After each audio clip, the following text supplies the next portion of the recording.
موضوع الدرس في إثبات القدرة الكاملة والعلم الكامل لله تعالى سبحانه. سورة الملك تفسير ابن كثير. الحمد لله رب العالمين والصلاة والسلام على أشرف الأنبياء وسيد المرسلين سيدنا محمد وعلى آله وأصحابه أجمعين.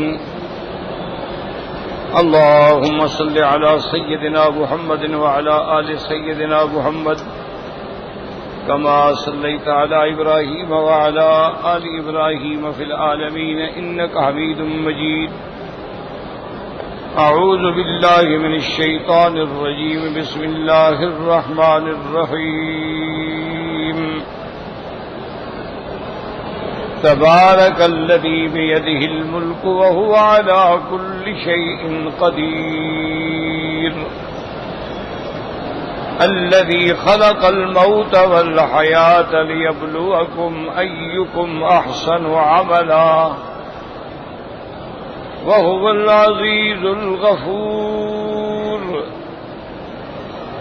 الذي خلق 7 سماوات طباقا ما ترى في خلق الرحمن من تفاوت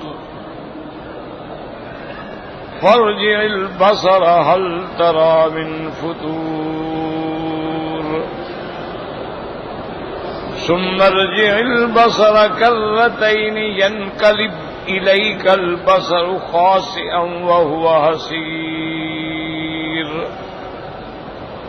وَلَقَدْ زَيَّنَّا السَّمَاءَ الدُّنْيَا بِمَصَابِيحَ وَجَعَلْنَاهَا رُجُومًا لِلشَّيَاطِينِ وَأَعْتَدْنَا لَهُمْ عَذَابَ السَّعِيرِ. قال المؤلف والمفسر رحمه الله تعالى أدام النفع بعلومه وعلومكم في الدارين آمين إلى أن قال الذي خلق 7 سماوات طباقا أي طبقة بعد طبقة وهل هن متواصلات بمعنى أنهن علويات بعضهن على بعض أو متفاصلات بينهن خلاء فيه قولان أصحهما الثاني كما دل على ذلك حديث الإسراء وغيره. اب مفسر رحمت اللہ علیہ اس آیت مبارک کی تفسیر فرماتے ہیں کہ الذی خلق 7 سماوات طباقا،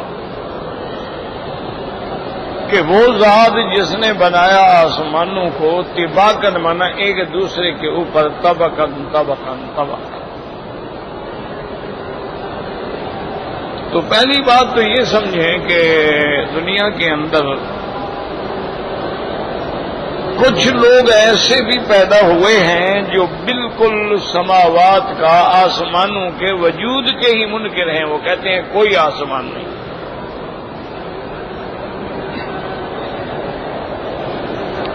وہ کہتے ہیں کہ یہ جو ہمیں نظر آتا ہے یہ ایک نیلگوں فضا ہے جس کو ہم نے آسمان سمجھا ہوا ہے، ورنہ آسمان کوئی نہیں.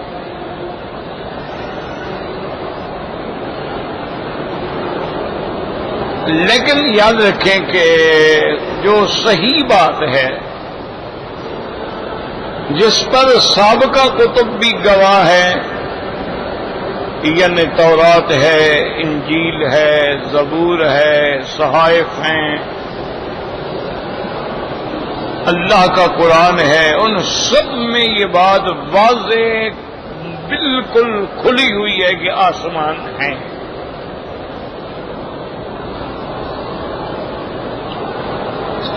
پھر جو فلاسفہ ہیں جیسے بطلموس ہے یا فیثاغورس ہے، پھر ان کے اپنے اپنے نظریات ہیں. آسمانوں کے وہ بھی قائل ہیں، لیکن ان کے نظریات میں اس میں اختلاف آ جاتا ہے کہ بعض کہتے ہیں کہ یہ سورج، چاند، ستارے، کواکب، نجوم یہ اپنی جگہ پہ ہیں، یہ حرکت نہیں کرتے، زمین حرکت کرتی ہے. وہ کہتے ہیں چونکہ زمین حرکت کرتی ہے تو ہمیں یہ بھی چلتے ہوئے نظر آتے ہیں. جیسے ہم ٹرین میں بیٹھ جائیں, ٹرین بھاگ رہی ہو تو ہمیں درخت بھی بھاگتے ہوئے نظر آتے ہیں. کہ درخت تو نہیں بھاگ رہے ہوتے, بھاگ تو ٹرین رہی ہوتی ہے, درخت اپنی جگہ پر ہے. تو وہ یہ کہتے ہیں کہ بھائی یہ جو ہے نا گردش جو ہے, حرکت جو ہے وہ زمین کی ہے, شمس و قمر یا کواکب النجوم جو ہیں وہ اپنی اپنی جگہ پہ, ان میں کوئی حرکت نہیں ہے. زمین چونکہ حرکت کرتی ہے لہذا معلوم ہمیں یہ ہوتا ہے کہ وہ حرکت کر رہے ہیں.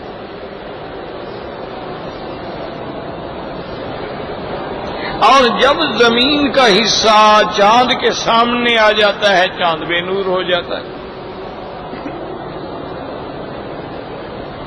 اور جب وہ سورج کے سامنے سے گزرتا ہے تو سورج بے نور ہو جاتا ہے.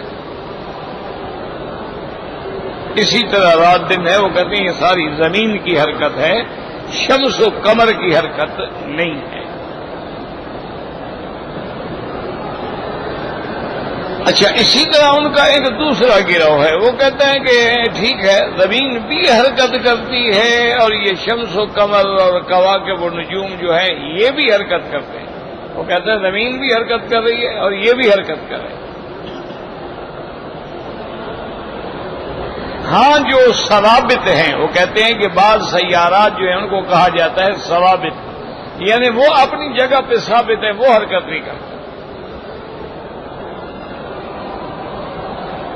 تو یہ دو نظریے ہیں فلسفہ والوں کے, فلکیات والوں کے. لیکن اللہ کا قرآن ان الجھنوں میں مخلوق خدا اپنی مخلوق کو الجھانا ہی نہیں چاہتے. قرآن کا سب سے پہلا دعویٰ تو یہ ہے کہ آسمان ہے,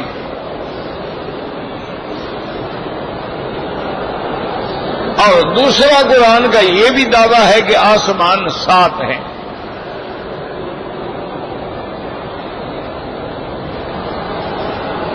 ہمارا الحمدللہ اعداد پر کوئی عقیدہ نہیں ہے. جیسے بعض باطل فرقے جو ہیں نا ان کا اعداد پر بھی عقیدہ ہوتا ہے کہ جی فلاں عدد جو ہے مبارک ہے اور فلاں عدد جو ہے منحوس ہے. جیسے ان کے عقیدوں میں یہ ہوتا ہے کہ 13 کا عدد منحوس ہے اور 7 کا عدد مبارک ہے, 19 کا عدد مبارک ہے. تو خیر ان کے بنائے ہوئے قصے ہیں, اسلام ان چیزوں کا تابع نہیں ہے. لیکن کوئی نہ کوئی اللہ نے حکمتیں ضرور رکھی ہیں.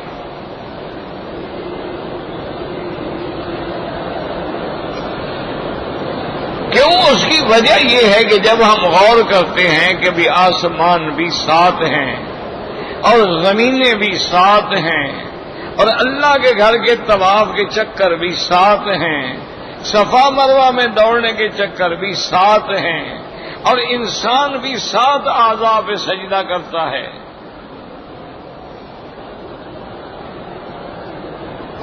یسجد علی 7 اعضاء, انسان جب سجدہ کرتا ہے تو 7 اعضاء ہے, یعنی 2 گھٹنے ہو گئے, 2 پاؤں ہو گئے, 2 ہاتھ ہو گئے 6 اور 1 چہرہ ہو گیا 7. تو الانسان یسجد علی 7 اعضاء, 7 اعضاء پہ انسان سجدہ کرتا ہے. اسی لیے امام ابو حنیفہ رحمت اللہ علیہ اور ان کے اصحاب جو ہیں وہ یہ فرماتے ہیں کہ اگر مثلا سجدے میں, جیسے ہمارے بعض بھائی خیال نہیں کرتے کہ سجدے میں پیچھے دونوں پاؤں اٹھا لیتے ہیں, وہ کہتے ہیں نماز ہی باطل ہو جاتی ہے.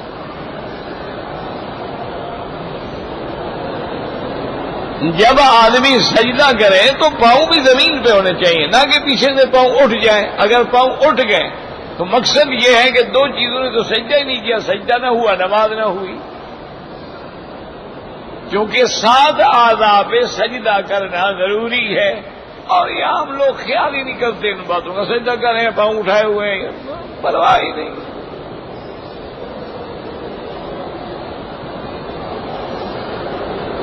یہی تو ہماری بہت بڑی بدقسمتی ہے کہ اگر اللہ ہمیں دین کی توفیق بھی دے رہے ہیں, ہم الحمدللہ دین پہ آ بھی گئے, عمرے پہ آ گئے, نماز میں آ گئے, مسجد میں آ گئے, لیکن پھر بھی اگر ہمیں نماز کا خیال نہ ہو تو پھر پڑھنے کا کیا فائدہ؟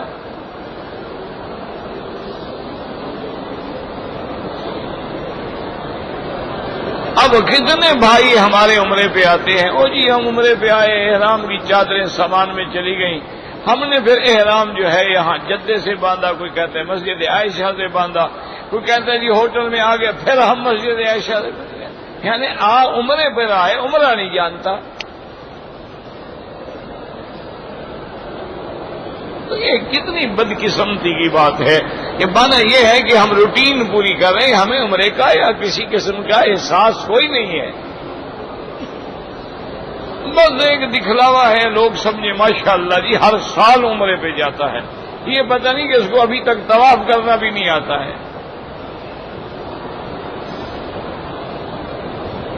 یہ بھی پتہ نہیں کہ طواف کہاں سے شروع کرنا ہے اور کہاں ختم کرنا ہے۔ یعنی حجر اسود سے اگر آپ آدھا فٹ بھی آگے چلے جائیں طواف نہیں ہوگا،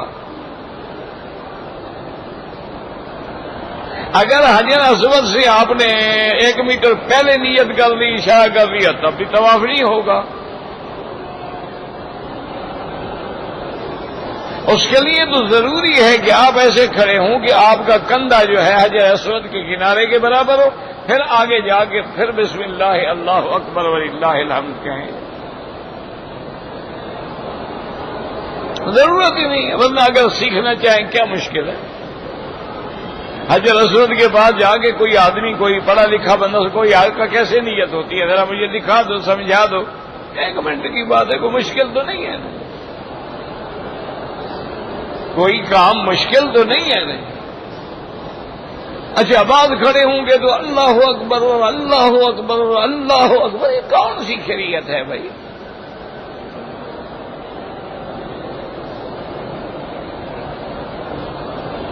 ایک دفعہ اشارہ کرنا ہے، بات ختم ہو گئی، یہ بھی نہیں ہے کہ بغل سے پہلی آپ کی نظر آ جائے، تو کسی جگہ نہیں ہے۔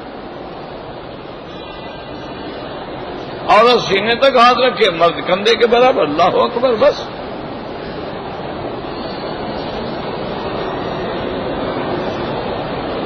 تو بدقسمتی یہ ہے کہ ہمیں نماز کا بھی پورا احساس نہیں ہے۔ اب دیکھیں نا کتنے آدمی ہیں میرے بھائی ہیں، اللہ ہمیں اعتراضات سے بچائے، ہم جو باتیں کرتے ہیں وہ تو مقصد سمجھانا ہوتا ہے، خدا معاف کرے، اللہ اعتراض یا کسی سے نعوذ باللہ عیب نہیں۔ اب دیکھیں نا بعض لوگ کھڑے ہوں گے نا ایسے، نماز کھڑی ہوگی اللہ اکبر، اچھا بعض کھڑے ہوں گے اللہ اکبر، اور بعض ہمارے بھائی بالکل کان پکڑ کے کہیں گے اللہ اکبر، اور بعد ماشاءاللہ یوں کر کے کہ اللہ اکبر، پتہ نہیں کہاں سے سیکھا ہے۔ یعنی ابھی تک مسلمان کو 1400 سال گزر گئے، یہ نہیں پتا کہ میں نے ہاتھ کیسے اٹھانے۔ ایک چھوٹی سی کتاب نماز کی لے لو، 8-10 دفعہ پڑھ لو، بس حفظ ہو جائے گی نماز۔ مشکل کیا ہے؟ ہر مسلک میں تو حنفی ہو، شافعی ہو، حنبلی ہو، مالکی ہو، کوئی بھی ہو، ہمیں تو کسی سے اعتراض نہیں، کسی سے چڑ نہیں۔ یہ تو 4 دروازے ہیں، لیکن تو سب اللہ کے گھر میں رہے ہیں نا۔ کوئی باب ملک عبدالعزیز سے داخل ہو یا باب ملک فہد سے داخل ہو یا باب العمرہ سے داخل ہو، داخل تو کعبے میں ہو رہا ہے نا۔ یہ تو 4 دروازے ہیں ہمیں سنت تک پہنچانے کے لیے، سرکار دو جہاں کے دروازے پر پہنچانے کے لیے، اس میں جھگڑے والا تو مسئلہ ہی کوئی نہیں ہے۔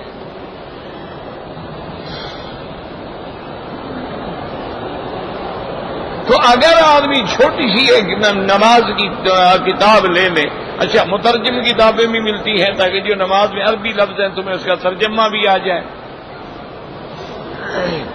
اس کو 8-10 دفعہ پڑھنے پر ٹھیک ہو جائے گا۔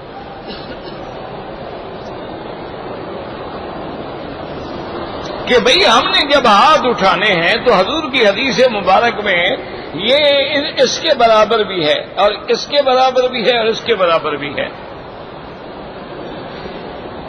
اور یہ بھی حکم ہے کہ آپ کی انگلیاں بند ہوں، یہ بھی حکم ہے کہ انگلیوں کا رخ جو ہے، ہاتھوں کا رخ کعبے کی طرف ہو، یہ نہیں کہ یوں ہو۔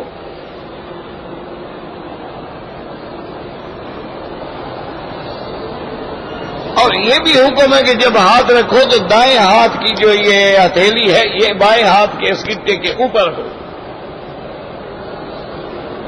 اب سینے پر ہاتھ باندھنے کی بھی حدیث موجود ہے اور ناف پر بھی باندھنے کی موجود ہے اور ناف سے نیچے باندھنے کی حدیث بھی موجود ہے. ان میں کوئی جھگڑا نہیں, وہ تو اعلیٰ اولا کی بات ہے نا. کسی نے کہیں باندھ لیا ٹھیک ہے, لیکن اگر آدمی اس کے علاوہ خود یوں باندھے تو یہ تو کسی حدیث میں نہیں ہے.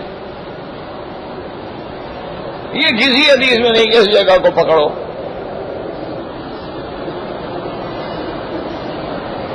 لیکن کوئی توجہ کرنے کے لیے تیار ہی نہیں ہے. آپ دیکھ لیں کوئی سنت نفل پڑھو نا, آپ دیکھیں لازم جب سجدے میں جائے گا پاؤں پچھلے اس کے اٹھ جائیں گے. اور کیا نماز ختم ہو گئی, السلام علیکم. اس کو عادت ہے, پرواہ ہی نہیں کرتا. اگر چھوڑو جی یہ مولویوں نے نہیں کہا, حضور نے فرمایا کہ یسجد علی سبعۃ اعضاء. بندہ جب سجدہ کرتا ہے تو 7 اعضاء پہ سجدہ کرتا ہے. اگر ایک آدمی مثلا ناک لگائے پیشانی نہ لگائے تب بھی نماز نہیں ہوگی. پیشانی لگائے اور ناک نیچے نہ لگائے تب بھی نماز نہیں ہوگی. اور یہ بھی حکم ہے کہ جب سجدہ کرو تو دونوں ہاتھوں کی ہتھیلیوں کا رخ بھی کعبے کی طرف. یہ نہیں کہ یوں سجدہ کر رہے ہیں. یہ بھی حضور نے فرمایا کہ اگر رکوع میں کھڑے ہو تو انگلیاں کھلی ہوں, رکوع گھٹنوں کو پکڑا ہوا ہو تم نے. اور یہ بھی حدیث مبارک ہے جب تشہد میں بیٹھو تو جو ہاتھ لٹکا لیتے ہیں یہ منع ہے. ہاتھ اوپر ہو, لٹکا ہوا نہ ہو.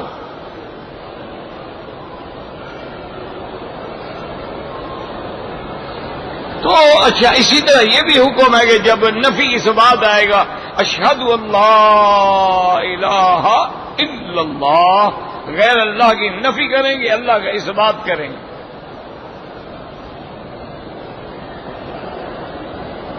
اسی طرح یہ بھی حکم ہے کہ جب امام سلام پھیرے تم اس کے بعد پھیرو. یہ نہیں کہ امام کہ السلام علیکم ورحمۃ اللہ اور آپ حجر اسود پہ بھی پہنچ جاؤ, نماز ختم. کوئی امام کو سلام تو پھیرنے دو نا.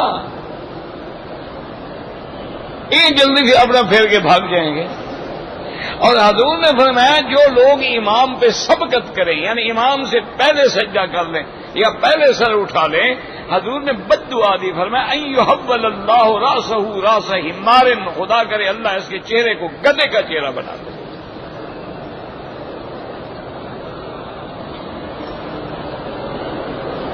یہ امام سے جلدی کرا. جیسے اب نماز میں آپ کھڑے ہوتے ہیں, اچھا ابھی وہ سپیکر کی آواز آ رہی ہوتی ہے, ابھی تکبیر, اور یہ اللہ اکبر پہلے کر لے, نماز نہیں ہوگی. اذا کبر فکبروا, امام کی تکبیر کے بعد تکبیر کہنی ہے.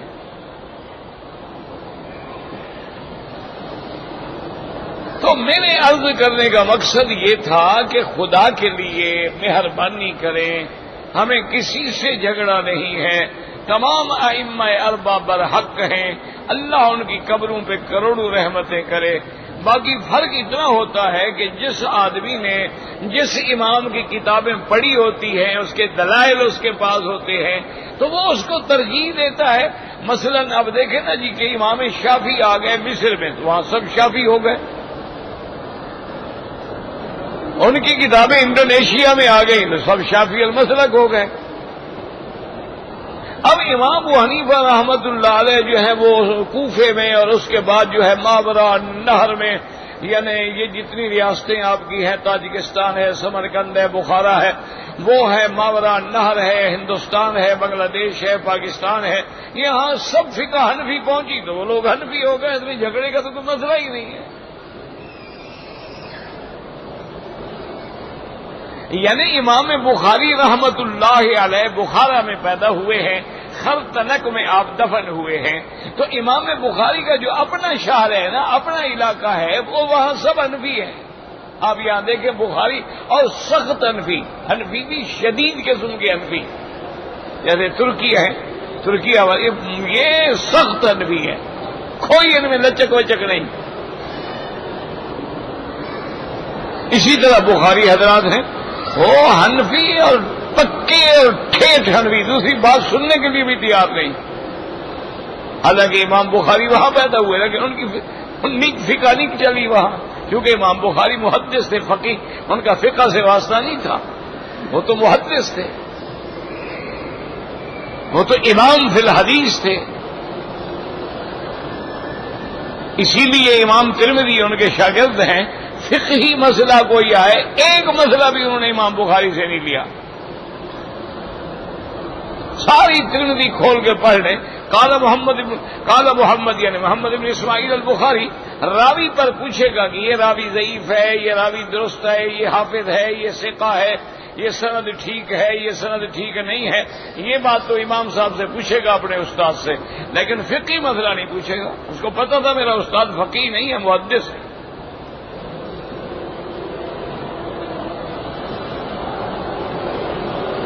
تو اللہ ان کی قبروں پہ کروڑوں رحمتیں فرمائے۔ اب دیکھیں جتنا 6 کتابیں ہیں سیاستہ کی، سب لوگ جو ہیں کوئی حنبلی مسلک ہے، کوئی شافعی ہے، کوئی خود مقام اجتہاد پہ ہے، مجتہد ہے، کوئی مجتہد فی المذہب ہے، تو سب کتابیں ہر دین کے مدرسے میں پڑھائی جاتی ہیں، کوئی بغض نہیں، کوئی اناد نہیں، کوئی جھگڑا نہیں۔ کون سا مدرسہ ہے جہاں بخاری شریف، مسلم شریف، ترمذی نہیں پڑھائی جاتی؟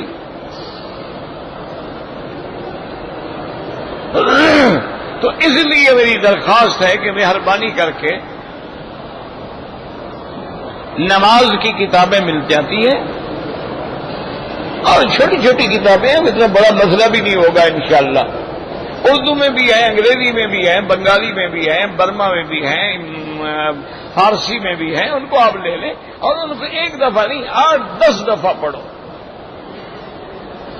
اچھا، اب بعض لوگوں نے ماشاءاللہ بڑی مہربانی کی ہے، انہوں نے تو باقاعدہ وہ یعنی اشارات اور نشان بھی بنا دیے ہیں کہ جب نماز میں کھڑے ہوں تو پاؤں کیسے ہو، جب نماز میں کھڑے ہوں تو ہاتھ کیسے ہو، جب نماز میں کھڑے ہوں تو ہاتھ کیسے باندھیں گے، جب نماز میں سجدہ کریں تو یہ ہاتھ کیسے، یہ نہیں کہ ہاتھ ادھر ہوں اور سجدہ، آپ کے 2 کانوں کے درمیان میں ہاتھ، اس کے درمیان میں آپ نے سجدہ کرنا ہے۔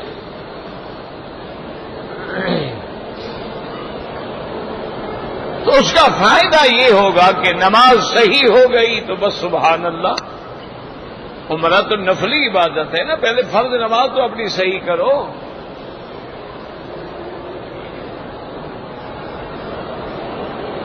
تو اس لیے میں عرض کر رہا تھا کہ ہمارا الحمدللہ علم العادات سے کوئی واسطہ نہیں، لیکن کوئی حکمت ضرور ہے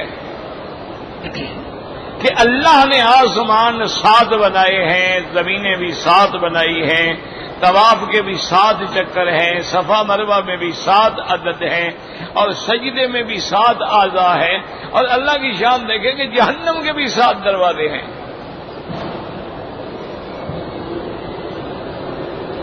لہا 7 ابواب، قرآن کہتا ہے اس کے 7 دروازے۔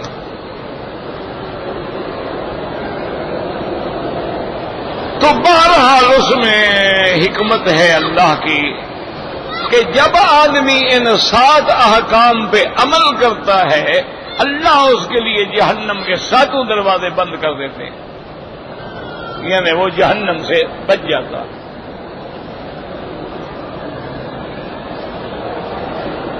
اسی لیے سب سے پہلے کافر یہی بات کہیں گے نا کہ جب ان کو جہنم کی طرف لے جا رہے ہوں گے دھکیل کے، تو فرشتے ان سے پوچھیں گے ما سلککم فی سقر، کون سی بات ہے جو تم کو آج جہنم میں لے آئی؟ قالوا لم نک من المصلین،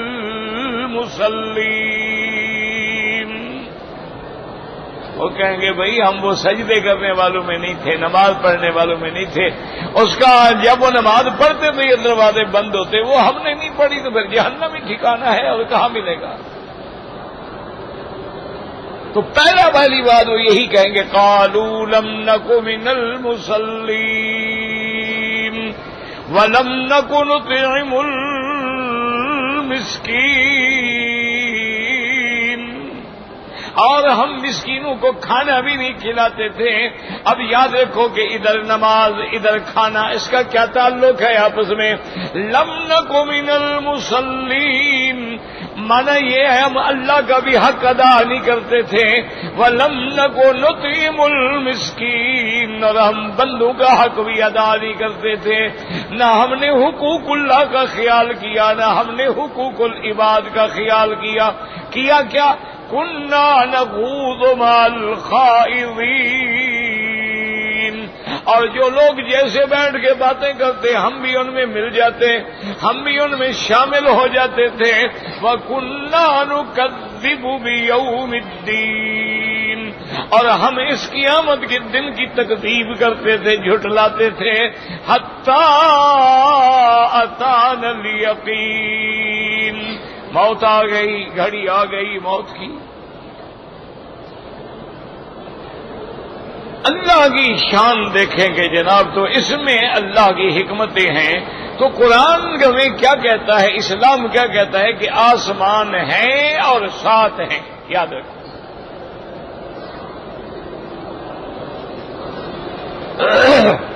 اور یہ بھی یاد رکھو کہ آسمان جو ہیں ان میں دروازے بھی ہیں،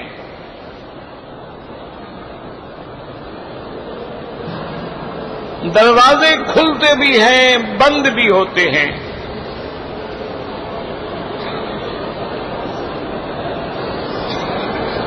اور اسی طرح یاد رکھیں 7 آسمانوں کے بعد کیا ہے، سدرۃ المنتہا ہے۔ سدرۃ المنتہا کا کیا معنی ہے، یعنی نیچے سے جو عمل جا رہے ہیں، جو رپورٹ جا رہی ہے، جو صحیح پہ جا رہے ہیں وہاں پہنچیں گے، منتہا حد ہوگی بس۔ اور اللہ کے جو احکام اتریں گے وہ بھی سدرۃ المنتہا پہ آئیں گے، اس کے بعد فرشتوں کو مل جائیں گے۔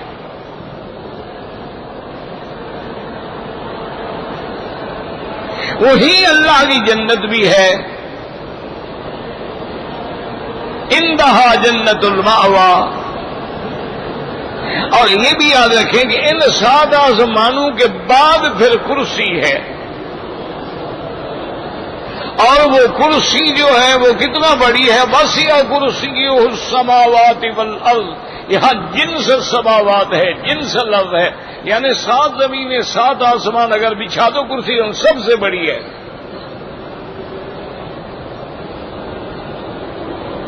اور پھر اس کرسی کے بعد عرش ہے، اور عرش پہ میرے اللہ تبارک و تعالیٰ کی ذات کا استوا ہے، جیسے اس کی شان کو زیبا ہے۔ اور یاد رکھیں اس کے نیچے پھر ایک بہت بڑا لوح ہے، ایک بہت بڑی تختی ہے۔ پتہ ہے اس میں کیا لکھا ہو، اس میں لکھا ہے سبقت رحمتی علی غضبی۔ اللہ پاک نے وہاں لکھ کے لگا دیا ہے کہ میری رحمت جو ہے وہ میرے غضب سے زیادہ ہے، سبقت کرنے والی ہے۔ اور اسی عرش کے نیچے دریا ہے۔ اب غور کریں اللہ کی رحمت پہ کہ جتنی قرآن میں آیتیں ہیں سب میں 17 آیتیں ہیں، لیکن صفت رحمان ہے، الرحمن علی العرش استویٰ۔ اور نیچے بھی لکھ کے رکھ دیا کہ میری رحمت میرے غضب سے واسع ہے۔ اور اس کے بعد دریا جو ہے وہ پانی، وہ بھی گویا رحمت کی علامت ہے، جیسے آگ غضب کی علامت ہوتی ہے، پانی رحمت کی علامت ہوتی ہے۔ کہتے ہیں نا جی وہ آگ بگولا ہو گیا، اسی طرح کہتے ہیں جی میں نے بات کی جناب کمال ہے، وہ تو پانی پانی ہو گیا۔ تو اتنی رحمتوں کے بعد بھی اگر ہم جہنم میں جائیں تو پھر ہماری بدقسمتی۔ وہ تو رحمت ہی رحمت ہے، وہ تو چھوڑنا چاہتے ہیں، وہ تو رحمت حق بہا نمی جوید، بہا نمی جوید۔ اللہ کی رحمت کوئی آپ سے بدلہ نہیں مانگتی، تو کوئی چھوٹا سا بہانہ تو کرو، بخشنے کا راستہ تو بناؤ تھوڑا سا۔ کسی کو پانی پلا دیا بس رب راضی ہو گیا، کتے کو پانی ڈال دیا رب راضی ہو گیا، جانور کی دیکھ بھال کر لی رب راضی ہو گیا، چیونٹی کی خیال کر لیا رب راضی ہو گیا، کسی اندھے کو راستہ کراس کرا دیا رب، بس تو بہانہ تو بناؤ نا، وہ تو رحمت کا دریا بہ رہا ہے۔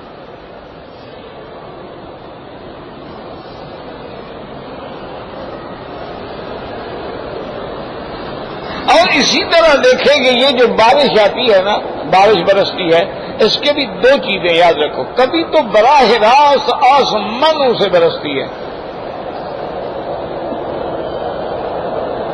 اچھی طرح سمجھ لیں، یہ تو نہیں بس قرآن پڑھتے جاؤ، خلق السماوات سبع، خلق سبع سماوات طباقا ما ترى في المنظر، پتہ ہی کوئی نہ ہو کہ کیا ہے یار. کبھی کبھی آسمانوں سے بھی بارش. وَأَنزَلْنَا مِنَ السَّمَاءِ مَاءً مُبَارَكًا، ہم نے اتارا آسمان سے برکت والا پانی. اچھا کبھی کبھی جب اللہ کا جلال ہے تب آسمانوں سے بھی پانی آتا ہے. جب قوم نوح پہ اللہ کا غضب آیا تو فرمایا فَفَتَحْنَا أَبْوَابَ السَّمَاءِ بِمَاءٍ مُنْهَمِرٍ وَفَجَّرْنَا الْأَرْضَ عُيُونًا فَالْتَقَى الْمَاءُ عَلَىٰ أَمْرٍ قَدْ قُدِرَ. اللہ فرماتی ہم نے آسمانوں کے دروازے بھی کھولے اور زمین کو بھی حکم دیا کہ پانی نکالو. جب آسمانوں اور زمینوں کا پانی مل کے ایک ہو گیا تو اب قوم نوح کے ڈوبنے کا وقت آ گیا.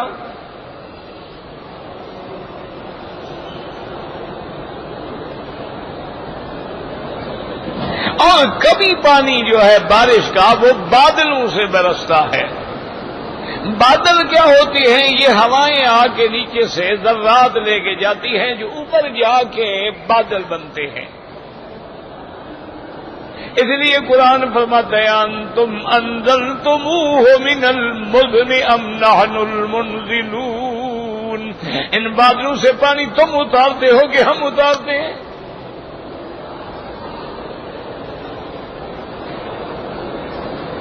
اللہ اکبر. یہ ساری چیزیں دیکھنے کے بعد بھی آدمی کو اللہ کی توحید سمجھ نہ آئے تو پھر سمجھیں کہ بس وہ مہریں لگ گئی ہیں، اللہ نے اس کے دلوں پر مہر لگا دی ہے، حق بات اندر جاتی ہی نہیں ہے.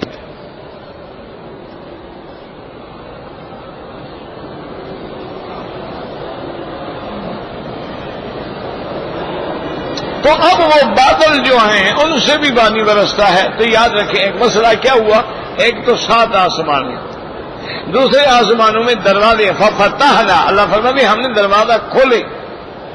اور اسی طرح لیلۃ المعراج میں جب میرے آقا محبوب دو جہاں رحمت دو عالم صلی اللہ علیہ وسلم معراج پہ تشریف لے گیا تو صحیح حدیثوں میں موجود ہے، حضور فرماتے ہیں کہ جبریل جب پہنچتے تھے آسمان کے پاس تو آواز دے کے اذن مانگتے تھے کہ بھائی دروازہ کھولو، کھٹکھٹے ایسے دروازہ کھٹکھٹایا جاتا ہے تو اندر سے آواز آتی تھی من کون ہو؟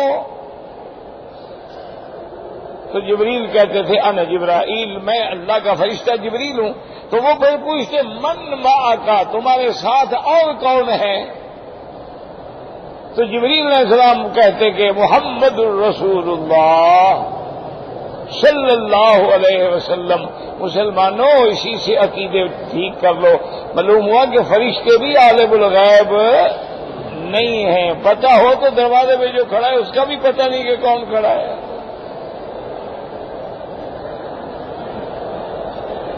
ہمارے تو ماشاءاللہ کہتے ہیں نا جی انبیاء تو انبیاء کہتے ہیں پیر ہی عالم الغیب ہوتے ہیں. وہ کہتے ہیں ہمارے پیر جو ہے نا یہ بھی ماشاءاللہ بس وہ اتنی فرق ہے، اللہ کا علم ذاتی ہے، ان کا عطائی ہے، اللہ نے سب کچھ ان کو دے دیا ہے.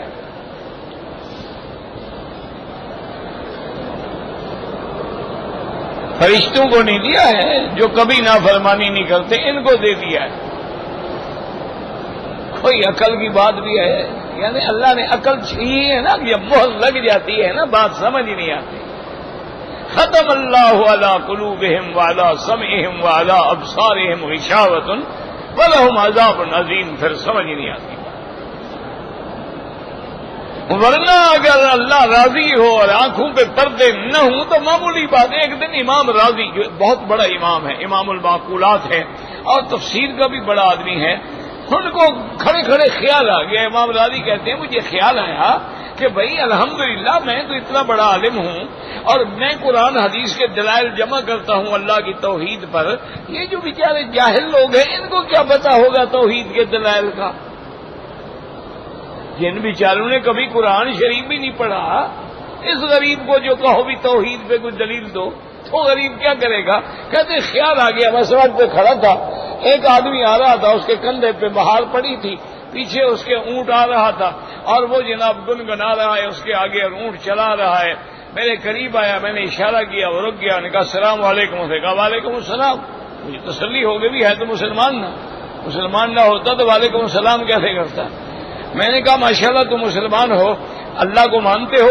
یہ کوئی بات ہے یار، میں جب مسلمان ہوں تو اللہ کو مانتا ہوں نا۔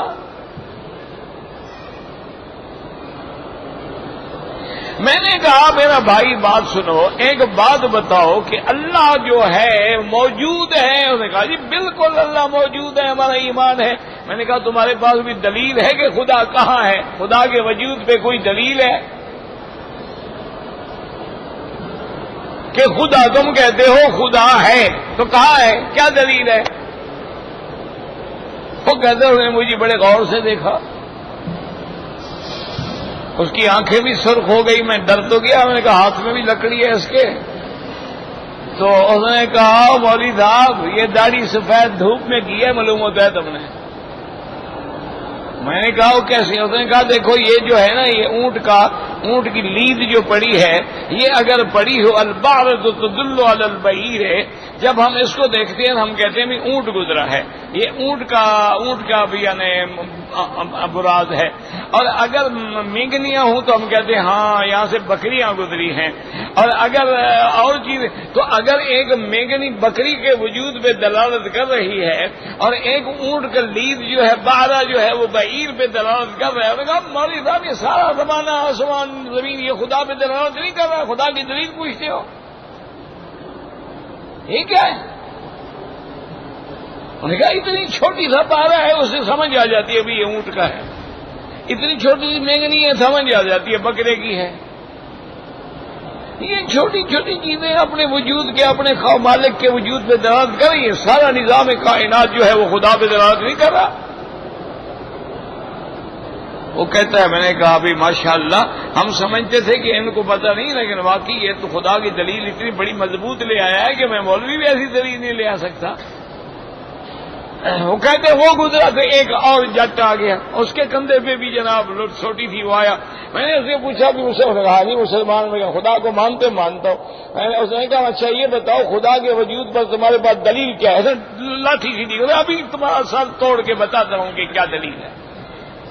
میں نے کہا بابا بس ٹھیک ہے، تمہاری دلیل بڑی مضبوط ہے، مجھے بات ہی نہیں کرنی، ڈنڈے سے بڑی دلیل پھر کیا ہو سکتی ہے؟ اس نے کہا ابھی بتاتا ہوں تمہیں، دلیل مانگتا ہے والا آ گیا، خدا پر دلیل مانگنے والا آ گیا، ٹکے کا بندہ ہے، خدا پر دلیلیں مانگتا ہے، ایک سوٹی مار کے سر پھاڑ دوں گا، پھر دلیلیں تمہیں ساری سمجھ آ جائیں گی۔ میں نے کہا جناب پہلے ہی سمجھ آ گئی، مہربانی کرو۔ تو یہ بات ہے میرے عزیز کہ اللہ جب ہدایت کے راستے کھول دیتا ہے نا تو ایک دیہاتی کو بھی سمجھ آ جاتی ہے، ایک جنگلی کو بھی سمجھ آ جاتی ہے، اور جب اللہ مہرے لگا دیتا ہے، ملتزم پہ کھڑے ہیں اور کہتے ہیں داتا تیری مہربانی کہ تو نے ہمیں مکے پہنچایا، داتا تیری مہربانی، معین الدین اجمیری ماشاءاللہ سب تیری برکت ہے، تیرے صدقے میں مدینے آئے ہیں، یعنی یہاں بھی ان کو خدا نہیں لایا، ان کو اجمیر والا لایا۔ وجہ کیا ہے؟ وہ مہریں لگ گئی ہے، خدا کے گھر میں کھڑے ہیں، جیسے کہ ابو جہل لینڈ کمپنی میرے مدنی کے سامنے کھڑے ہیں، لیکن نہیں کلمہ پڑا۔ ایک دفعہ اس بدبخت نے حضور کے سامنے ایسے مٹھی بند کی اور کہنے لگا یا محمد صلی اللہ علیہ وسلم اگر بتا دو کہ میرے ہاتھ میں کیا ہے تو میں کلمہ پڑھ لوں گا۔ حضور دیکھے، فرمایا ابو جہل تمہارا سوال بڑا چھوٹا ہے، میرا شان تو اس سے بہت اونچا ہے۔ انہوں نے کہا پاگل تمہیں سوال کرنا ہی نہ آیا، تمہارا تو سوال بہت چھوٹا ہے۔ نے کہا کیا مطلب چھوٹا ہے؟ بتا دیا آپ۔ اور نے کہا میں بتاؤں یا تمہارے ہاتھ میں جو کنکریاں ہیں وہ بتائیں کہ میں کون ہوں؟ اشارہ کیا تو کنکریوں نے کلمہ پڑھ لیا۔ کہنے لگا او مجھے پتہ نہیں تھا، آپ کا جادو تو پہاڑوں پر بھی چلتا ہے، کنکریوں پر بھی چلتا ہے۔ وجہ کیا ہے؟ وہ مہریں لگ گئی۔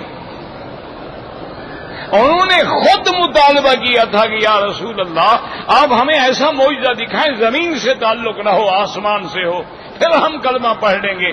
ان کا عقیدہ یہ تھا کہ جادو زمین پہ چلتا ہے، لیکن جادو اگر 7 سمندر گزر جائیں پھر اثر ختم ہو جاتا ہے، آسمان پر بھی نہیں چلتا ہے۔ انہوں نے کہا جی آپ نے اشارہ کیا چاند 2 ٹکڑے ہو گئے، آپ نے فرمایا الا فاشہدوا، او قریشی اب تو گواہ ہو جاؤ، دیکھ لو۔ دیکھنے کے بعد بھی کہنے لگے جی بات یہ ہے کہ پہلے ہم پتہ کرتے ہیں، ہمارے آنکھوں پر تو آپ نے جادو نہیں کر دیا، جو یہاں نہیں تھے نا ان کو آنے دیں، ان سے ذرا ہم پوچھ لیں۔ اچھا باہر کے لوگ ہیں، انہوں نے کہا ہم نے بھی دیکھا چاند 2 ٹکڑے ہوئے۔ کہنے کا اچھا پھر ہمیں پتہ نہیں تھا کہ حضور کا جادو بڑا مضبوط ہے، یہ وہ چاند میں بھی اثر کر جاتا ہے۔ نہیں مانا؟ ہمارے جاہل کو بھی آپ لاکھ قرآن سنا دیں، اس نے کل شریف ضرور کرنے ہیں تیسرے دن، اس نے 7 جمعراتیں بھی ضرور بنانی ہیں، اس نے 40واں بھی ضرور بنانا ہے، 11ویں کا دودھ بھی ضرور تقسیم کرنا ہے، 12ویں پہ جھنڈیاں بھی ضرور لگانی ہیں، لاکھ قرآن سنائیں، لاکھ حدیث سنائیں، دلوں پہ موریں لگ گئی ہیں، حق بات سمجھ نہیں آتی۔ حالانکہ 2 لفظی بات ہے کہ بھئی اگر میلاد منانا دین ہے تو کیا ابو بکر اس دین پہ قائم نہیں رہا؟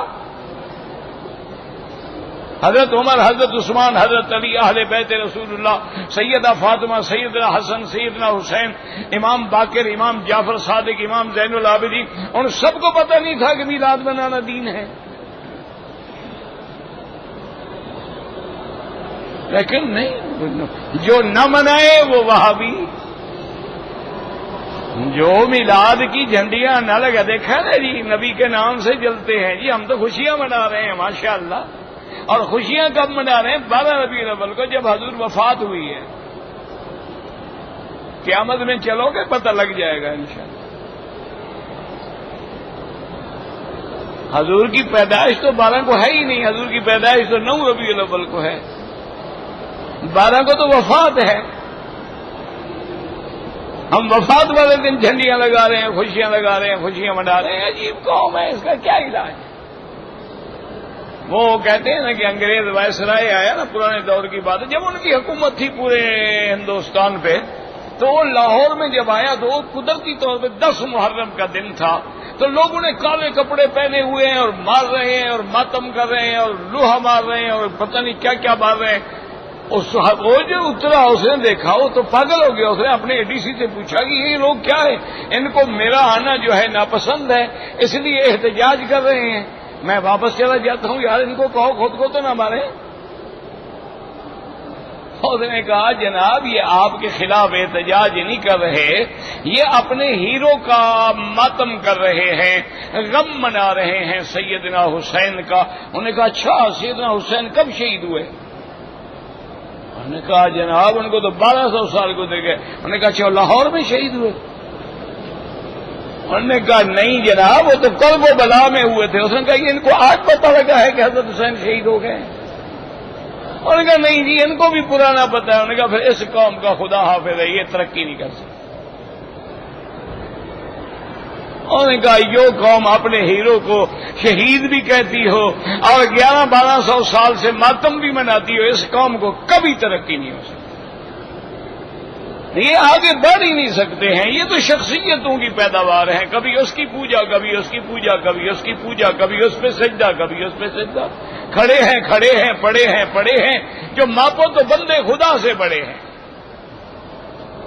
تو اس لیے ہمیشہ یاد رکھو کہ 7 آسمان برحق اور 7 زمینیں برحق، آسمانوں کے دروازے برحق کیوں؟ حضور فرماتے ہیں کہ وہ پھر اندر سے پوچھا جاتا، جبریل کہتا انا جبرائیل قیل من ماک قال محمد الرسول اللہ قال هل بعث الیہ۔ یہ بعث کا معنی بعثت نہیں، یاد رکھو معنی ان کا یہ تھا کیا حضور کو آسمانوں پہ بلانے کا دعوت نامہ بھیجا گیا؟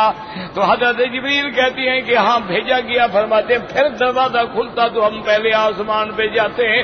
اسی طرح ہر دروازہ کھلتا گیا اور میرے مدنی جاتے گئے تو معلوم ہوا کہ آسمانوں کے دروازے بھی برحق ہیں. اب دو مسئلے ہیں کہ 7 آسمان ملے ہوئے ہیں یا ان کے درمیان میں فاصلہ ہے. قرآن کی اور حدیث کی روشنی میں 7 آسمانوں کے درمیان میں فاصلہ ہے اور ہر آسمان پہ اللہ کی مخلوق ہے.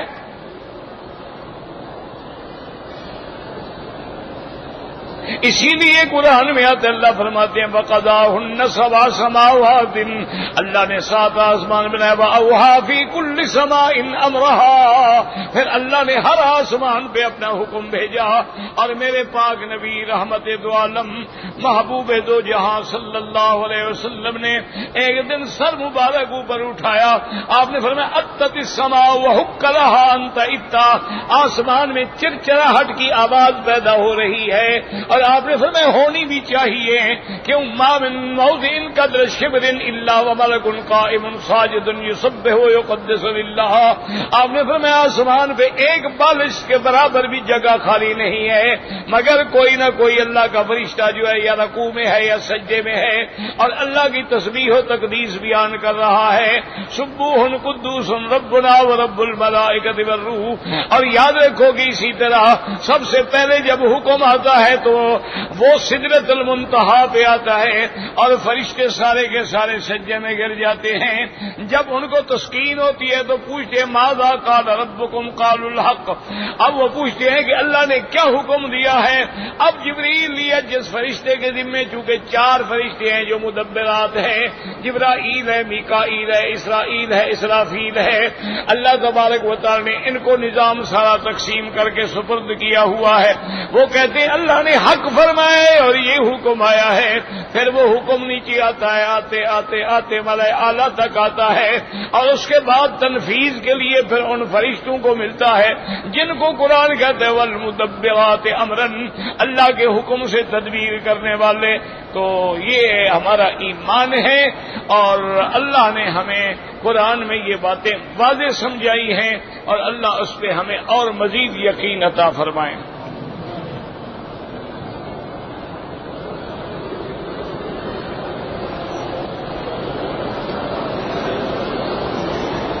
کہتے جی چھوٹے سے بچے کی ماں کو باپ نے خرچہ ورچہ نہیں دیا اس نے ماں نے پالا ہے.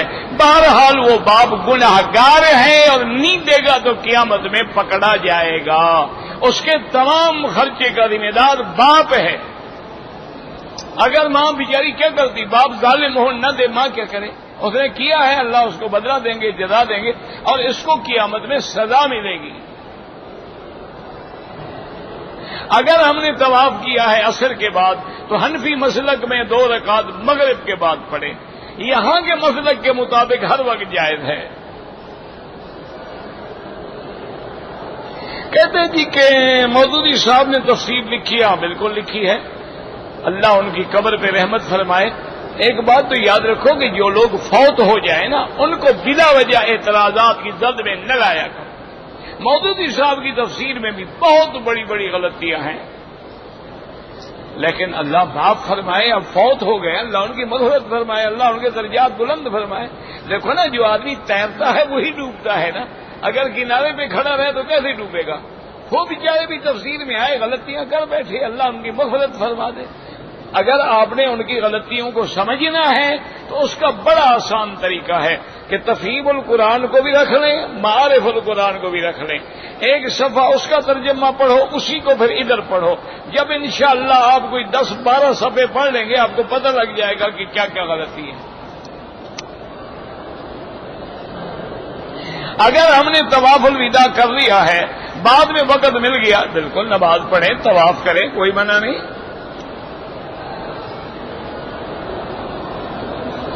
ہاں امام احمد ابن حنبل رحمۃ اللہ علیہ فرماتے ہیں کہ امام جب دونوں طرف سلام پھیر لے تو مقتدی بعد میں سلام پھیرے. امام صاحب فرماتے ہیں کہ جب امام ایک دفعہ بھی پورا سلام پھیر لے تو اب مقتدی سلام کر سکتے. لیکن یہ تو نہیں نا کہ اس کے ساتھ ہی گردن پھیرنی شروع کر دو. یہ تو کہیں نہیں ہے.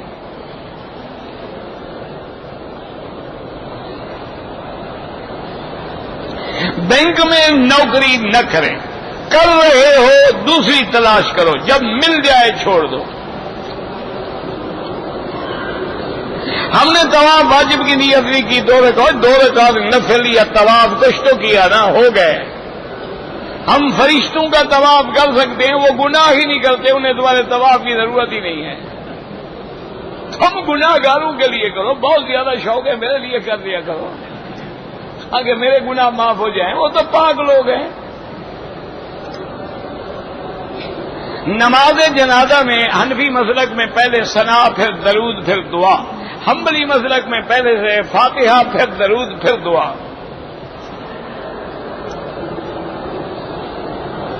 مسجد حرام کی حدود جو ہے، پورا مکہ کا شہر جو ہے وہ سارا حرم مسجد الحرام ہے۔ سڑکوں میں بھی پڑھو، کہیں پڑھو، لیکن کوشش کیا کرو، یہ نہیں کہ حرم خالی پڑا رہے اور تم باہر کھڑے ہو جاتے ہو تاکہ جلدی جان چھڑائیں اور بھاگیں۔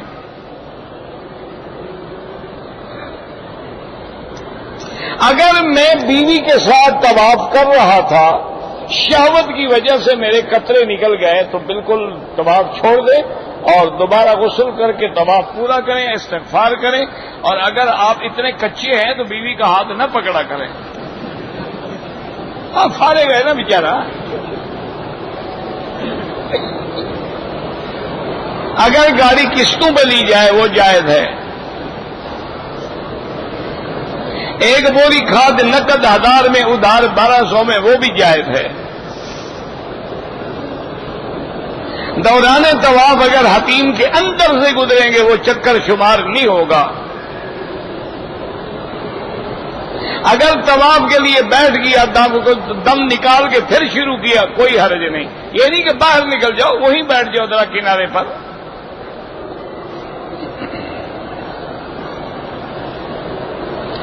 امام جس طرف ہوتا ہے اس طرف امام کے آگے کوئی نہیں ہوتا، دوسری طرف ہوتے۔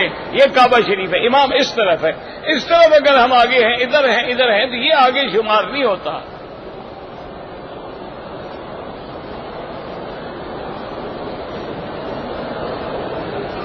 اپنی بیوی کو وطا کیا، پتہ نہیں کیا وطا کیا۔ نفل نمازوں میں اپنی زبان میں دعا نہیں کر سکتے، دعا وہ ہے جو حدیث میں ہے۔ بعد المرگ جو ہے، مردے بھی قرآن تلاوت کر، حدیث میں ہے نا، صحابی نے سنا تبارک الذی بیدہ الملک پڑھ رہے تھے۔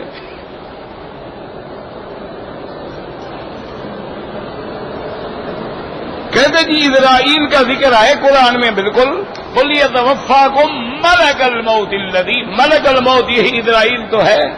ویسے آپ کو کیا فکر ہے، آ جائے گا، فکر نہ کرو۔ ربنا آتنا فی الدنیا حسنۃ وفی الآخرۃ حسنۃ وقنا عذاب النار۔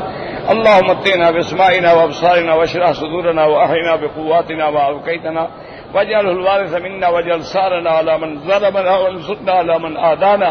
اللهم اقض حاجاتنا يا قاضي الحاجات يا سميع الدعاء يا مستجيب الدعوات۔ اللهم اشفنا واشف مرضانا وارحم موتانا واستجب دعاءنا ولا تخيب رجاءنا۔ ربنا آتنا في الدنيا حسنة وفي الآخرة حسنة وقنا عذاب النار۔ صلی اللہ تعالی علی خیر خلقہ سیدنا محمد وعلی آلہ وصحبہ اجمعین۔ اللهم صل علی سیدنا محمد وعلی آل سیدنا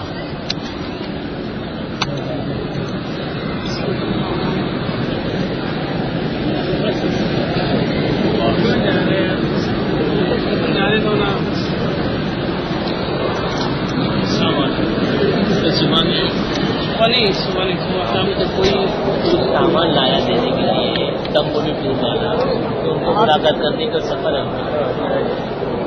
ابھی وہ جتنا میں رات کو 12 بجے آئیں گے۔ صبح کہتے ہیں نمبر لے لو، نمبر ہے میرے پاس، نمبر سے صبح جو ہے نا یہاں درد دیتا ہے علی مکی صاحب۔ اچھا، جب صبح یہ جب طلوع شمس ہوگا نا، پھر آدھا گھنٹے کے بعد نکل جائے گا، اس کو یہ 72 نمبر گیٹ سے 72 نمبر 72 نمبر گیٹ سے نکلے گا، وہاں سے آپ ملاقات کریں، وہ جاتے وقت لے جائے گا سر کی عشاء کے آدھا گھنٹے کے بعد۔ ایسا پڑھ کے چلے جاتا ہے۔ بچے پہ احرام کی حالت میں اگر بچے کو اس سے رات میں بھی ملاقات رات میں ہاں ہم نمبر لے کے ہم لوگ آ جائیں گے. وہ بھی جتنا ہے وہ بھی یہاں آئے گی کچھ لوگ ارجنٹ رات میں تو رات زیادہ ہوگا تو پھر ہو جائے گا, پھر کوئی نہیں ہوگا. پھر رات میں نا 9 بجے تک 9:30 بجے تک یہاں رہے گا, اس کے بعد چلے جائے گا. آپ کا نمبر بھی کاپی ہوگا. ہاں آپ کا نمبر فجر کے بعد عرب جو پڑھاتا ہے رات کتنے بجے آئے ہیں آپ؟ ہم نے بولا میں آپ سے فون کر لوں گا پھر پہنچوں گا. بات سنو جی میں آپ کو سفر میں ہے اور کچھ تحفہ لائے ہیں, بہت سنبھال کے رکھے دینا ہے اپنا یہ کارڈ لے لو. جی یہ ہمارا نمبر ہے, جی یہ دکان ہے, اگر اسی دکان میں اگر پہنچ گئے نا ہمارا نمبر